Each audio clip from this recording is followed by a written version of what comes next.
ایک مکھی بہت کمزور حالت میں ڈاکٹر کے پاس آئی۔ جانوروں کا ڈاکٹر: کیا ہوا؟ تم تو بہت کمزور ہو گئی ہو۔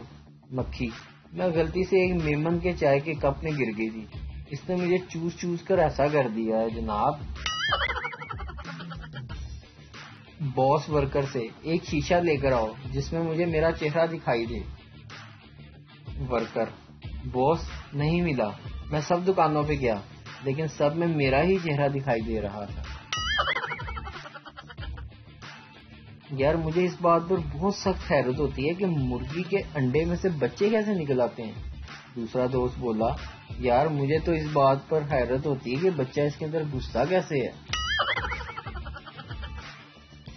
پاکستان ٹیلی ویژن میں ایک نیا افسر آیا اور پہلے ہی دن اس نے اپنے سیکرٹری کو ڈانٹتے ہوئے کہا: کیا تم نے لوگوں سے کہا کہ میں احمق ہوں؟ سیکرٹری نے ڈرتے ڈرتے جواب دیا: نہیں سر، ہرگز نہیں، ساروں کو تو پہلے ہی پتا ہے، مجھے تو ابھی پتا چلا ہے۔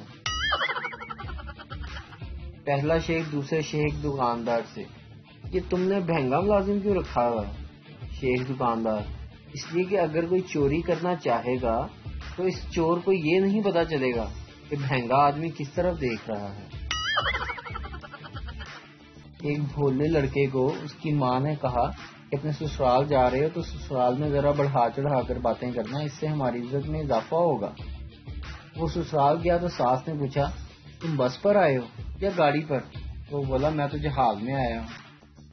پھر سسر نے پوچھا: بیٹا لسی پیو گے یا دودھ؟ داماد نے کہا: میں تو ملک شیک پیوں گا۔ اتنے میں لڑکے کو چھینک آ گئی تو سالی نے کہا: ارے بھیا، آپ کو تو زکام ہو گیا ہے۔ اس پر وہ جلدی سے بولا: نہیں نہیں، مجھے تو کینسر بھی ہے۔